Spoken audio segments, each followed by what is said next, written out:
वंदे मातरम दोस्तों। मैं आपका दोस्त प्रवीण कन्नौज आपका स्वागत करता हूं ऑल स्टेटिक जीके में।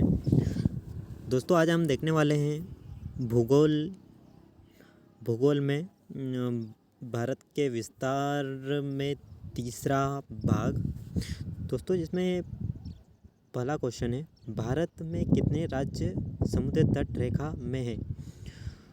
दोस्तों भारत में 9 ऐसे राज्य हैं जो समुद्री तट रेखा से लगते हैं और 4 केंद्र शासित प्रदेश हैं।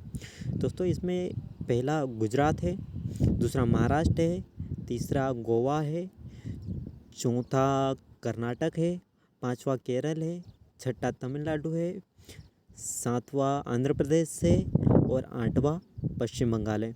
और दोस्तों केंद्र शासित प्रदेशों में दादर नागर हवेली है, दमन दीव है, अंडमान निकोबार है और लक्षद्वीप है। दोस्तों अगला क्वेश्चन है, भारत में निम्नलिखित में से किस राज्य की तट रेखा सबसे लंबी है।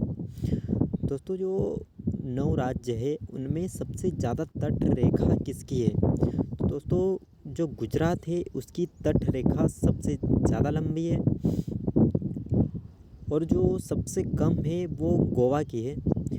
सबसे ज़्यादा दोस्तों गुजरात की है जो कि 1214 किलोमीटर के लगभग है।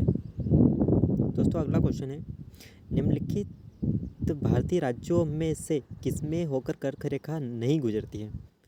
दोस्तों जो कर्क रेखा है वो भारत के 8 राज्यों से होकर गुजरती है, जिसमें पहला गुजरात है, दूसरा राजस्थान है, तीसरा मध्य प्रदेश है, चौथा झारखंड है और पांचवा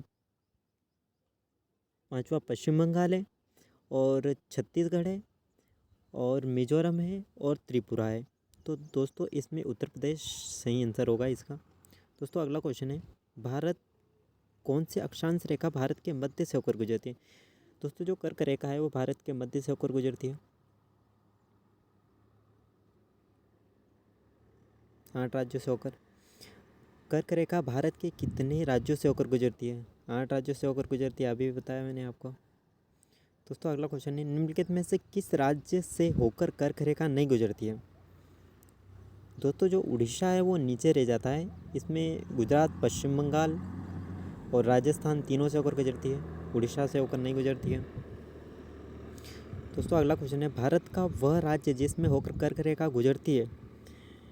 दोस्तों जम्मू कश्मीर सबसे ऊपर है, हिमाचल प्रदेश भी नहीं है, बिहार भी नहीं है, झारखंड से होकर गुजरती है। दोस्तों अगला क्वेश्चन है, भारत की मुख्य भूमिका दक्षिणी नोक है। दोस्तों जो भारत की मुख्य भूमिका दक्षिणी बिंदु है वो इंदिरा पॉइंट है।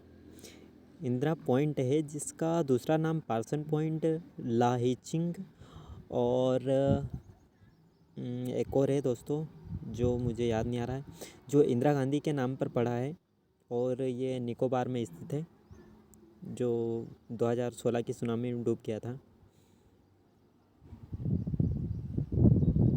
भारत के दक्षिण में सबसे दूरस्थ स्थल कौन सा है। दोस्तों अभी मैंने आपको बताया कि इंदिरा पॉइंट सबसे दूरस्थ स्थल है, जो कि भूमध्य रेखा से 876 किलोमीटर के लगभग है। इंदिरा पॉइंट का अन्य नाम पार्सन पॉइंट, लाहीचिंग और पिगमेलियन पॉइंट है। दोस्तों पिगमेलियन पॉइंट है। तो इनमें से सभी।